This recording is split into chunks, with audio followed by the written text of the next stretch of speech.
हैं। दोस्तों आज के समय में कंस्ट्रक्शन कॉस्ट बहुत बढ़ गई है। पहले का समय था कि 900 या फिर 1000 रुपये पर स्क्वायर फीट तक अच्छा घर बनकर तैयार हो जाया करता था, लेकिन आज ऐसी परिस्थिति नहीं रही। आज के समय में 1300 रुपये स्क्वायर फीट तो कई जगह पर 1500, 1700, 1800 रुपये पर स्क्वायर फीट तक की कॉस्ट आ रही है। अब दोस्तों ऐसे में आपका यह जानना बहुत जरूरी है कि कैसे आप घर की कॉस्ट कम कर सकते हैं। तो दोस्तों अगर आप मेरी यह 10-12 बातें ध्यान रखेंगे तो पक्का गारंटी के साथ आप अपनी घर की कॉस्ट को कम कर सकेंगे। तो चलिए दोस्तों ज़्यादा देर न करते हुए वीडियो को स्टार्ट करते हैं। दोस्तों हमारी कंस्ट्रक्शन कॉस्ट होती है वह दो चीज़ों पर डिपेंड करती है। एक होता है हमारा लेबर कॉस्ट और दूसरा मटेरियल कॉस्ट। तो दोस्तों जो हमारा लेबर कॉस्ट होता है वह 30% खर्च रहता है टोटल कंस्ट्रक्शन कॉस्ट का और 70% रहता है मटेरियल कॉस्ट। फॉर एग्जांपल हमारा 1000 स्क्वायर फीट का एरिया में कोई घर है और उसमें आपका टोटल कॉस्ट 18 लाख लगा, तो इसमें आपका 30% यानी कि 5,40,000 रुपये लगेगा लेबर खर्च। इसमें आपकी सभी तरह की लेबर इंक्लूड हो जाती है, जैसे आपका मेसन, प्लम्बर, इलेक्ट्रिकल या टाइल मेसन लेबर, ये सभी तरह की लेबर मिलाकर आपका कॉस्ट आता है। और 70% यानी कि 12,60,000 रुपये आपका मटेरियल खर्च में आएगा। तो दोस्तों लेबर कॉस्ट को हम कम नहीं कर सकते, अगर कर भी सकते हैं तो बहुत थोड़ा होता है।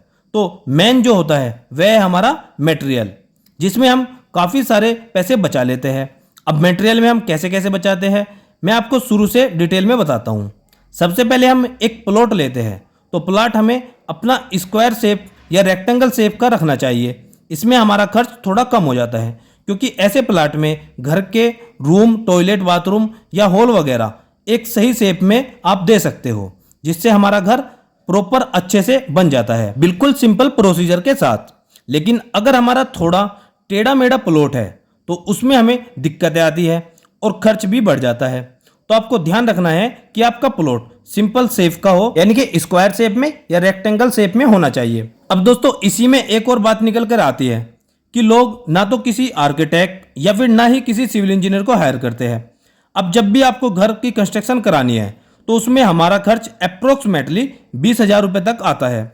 और अगर आप एक अच्छा नक्शा बनवाना चाहते हैं या किसी आर्किटेक्ट या इंजीनियर को हायर करते हैं, वह आपसे 20 से 25,000 रुपये तक चार्ज करेगा। दोस्तों अगर आप घर का नक्शा या फिर 2D या 3D ड्राइंग या स्ट्रक्चरल ड्राइंग बनवाना चाहते हैं तो दिए गए इस व्हाट्सएप नंबर पर आप मैसेज कर सकते हो। बस आपको अपना प्लॉट साइज लिखकर मैसेज करना है, तो आपको बता दिया जाएगा कि इसमें आपका कितना खर्च आएगा। दोस्तों जो ड्राइंग्स पर आपका 20 से 25,000 रुपये जो लग रहा है वह आगे जाकर आपके 60 से 70,000 रुपये तक बचाता है, क्योंकि आपका जो चेंजेस होते हैं मतलब ऑन द स्पॉट तो वह नहीं हो पाते। अगर आपके पास ड्राइंग पहले से नहीं आपने बनवा के रखी है तो बाद में आपको सोच आती है कि यार यहाँ पर तो बाथरूम नहीं होना चाहिए या यहाँ पर किचन नहीं होना चाहिए, तो फिर बाद में चेंजेस कराने पड़ते हैं या फिर तोड़फोड़ करनी पड़ती है। इसमें आपका 60 से 70,000 रुपये तो ऐसे लग जाता है पता भी नहीं चलता। तो इसके लिए पहले से ही घर का प्लान बनवा लें, क्योंकि आप प्लान को देखकर चेंजेस कर सकते हो। इससे आपका समय और पैसा बर्बाद होने से बचेगा। अब नेक्स्ट है हमारा लेबर रेट, मतलब आपकी जितनी स्लैब होगी उसकी मेजरमेंट के हिसाब से ही आपका लेबर रेट बनेगा। तो उसी दौरान यानी कि कंस्ट्रक्शन के दौरान आपको गैलरी या छज्जा निकालना होता है, तो ठेकेदार आपसे बोलेगा कि छज्जा 4 फीट या 4.5 फीट तक का निकालने के लिए। तो आप ध्यान रखें कि इसे आप 3 फीट से ज़्यादा न निकालें, क्योंकि 3 फीट से ज़्यादा निकालोगे तो यह मजबूती के लिहाज से ठीक भी नहीं होता और छज्जा कम होने की वजह से आपकी कॉस्ट भी कम आएगी। फॉर एग्जाम्पल अगर आप छज्जा ज़्यादा बाहर निकालते हैं और इसमें आपका 50 स्क्वायर फीट तक बढ़ जाता है तो इसमें आपके 10 से 15,000 रुपये तो वैसे ही बढ़ गए, तो यह खर्चा आप बचा सकते हैं। और ठेकेदार को इसमें कोई ज़्यादा काम नहीं करना पड़ता, बस थोड़ा सा शटरिंग लगेगा उसका एक्स्ट्रा और उसी में ही वह अपने 10 से 15,000 रुपये बढ़ा लेगा। तो अगर आप 10 से 15,000 रुपये सेव करना चाहते हैं तो आपको छज्जा 3 फीट से ज़्यादा नहीं निकालना है। अब अगला है दोस्तों हमारे घर की दीवारें। तो आप बाहर की सभी दीवारें 9 इंच मोटाई की रखें और अंदर की सभी दीवारें 5 इंच मोटाई की दे सकते हो, क्योंकि हम फ्रेम स्ट्रक्चर में घर बना रहे हैं। ऐसा तो नहीं कि हम लोड बेयरिंग स्ट्रक्चर में घर बना रहे हैं जिसमें हमारा सारा लोड दीवारों पर आएगा। हम बना रहे हैं फ्रेम स्ट्रक्चर में घर को, तो हमारा सारा लोड कॉलम और बीम पर ही रहेगा।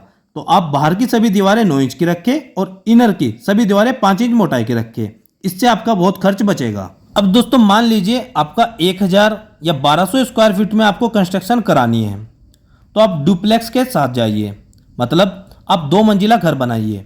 इसमें क्या होगा, आपका फाउंडेशन का बहुत खर्च बच जाएगा। मतलब वह कैसे? आपको 600 स्क्वायर फीट में नीचे कंस्ट्रक्शन कराना है ग्राउंड फ्लोर पे, और 600 स्क्वायर फीट में आप फर्स्ट फ्लोर पर कंस्ट्रक्शन कराइए। इसमें आपके फाउंडेशन का बहुत पैसा बचेगा। वह कैसे? अगर आप नीचे ही 1200 स्क्वायर फीट में कंस्ट्रक्शन कराते हैं तो आपके पूरे 1200 स्क्वायर फीट में हमें ज़्यादा फुटिंग या और ज़्यादा कॉलम देने होंगे। इसमें आपका बहुत खर्च लगेगा। और आप सिर्फ 600 स्क्वायर फीट में कंस्ट्रक्शन कराएंगे तो उसमें आपका आधा खर्च बच जाएगा। बस आपके जो स्टील होंगे, स्टील बार और फुटिंग, उसमें आप और अच्छी तरह मजबूती के साथ उसको खड़े कर सकते हैं। तो दोस्तों, मैं आपको सजेस्ट करूंगा कि आप डुप्लेक्स के साथ जाइए, यानी कि आप 2 मंजिला घर बनाइए जो कि देखने में भी बहुत सुंदर लगता है। तो डियर फ्रेंड, ये बहुत ही इंपॉर्टेंट चीज़ है। मतलब आपको फाउंडेशन का खर्च कम करना है। अगर आप 1000 या 1200 स्क्वायर फीट एरिया में कंस्ट्रक्शन कराओगे तो इसमें आपकी बहुत ज़्यादा कॉलम और फुटिंग आपको देने पड़ेंगे। और अगर आप 600 स्क्वायर फीट में कंस्ट्रक्शन कराओगे तो आपको कम फुटिंग और कम कॉलम देने होंगे। इसमें आपका बहुत खर्च बचेगा। अब बात करते हैं विंडो फ्रेम या डोर फ्रेम की।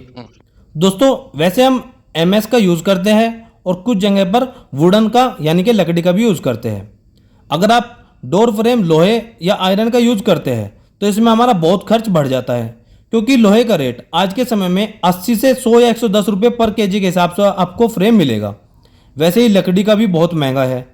मैं आपको सजेस्ट करूंगा कि आप यूपीवीसी एल्यूमिनियम, दोस्तों मेरे हिसाब से आपको विंडो में यूपीवीसी या एल्यूमिनियम का ही यूज़ करना चाहिए। दोस्तों, यह देखने में भी अच्छा लगता है। और अगर आप विंडो डोर फ्रेम वुडन और आयरन का लगाते हैं तो इसमें आपकी डबल कॉस्ट आती है। मतलब आप डोर फ्रेम या विंडो फ्रेम एल्यूमिनियम सीपीवीसी का लगाएंगे तो इसमें आपका बहुत पैसा बचेगा। अब आगे बात करते हैं दोस्तों ठेकेदार की, यानी कि कॉन्ट्रैक्टर की। दोस्तों, जब आपको घर की कंस्ट्रक्शन करानी है तो आपको ठेकेदार को हायर करना होगा।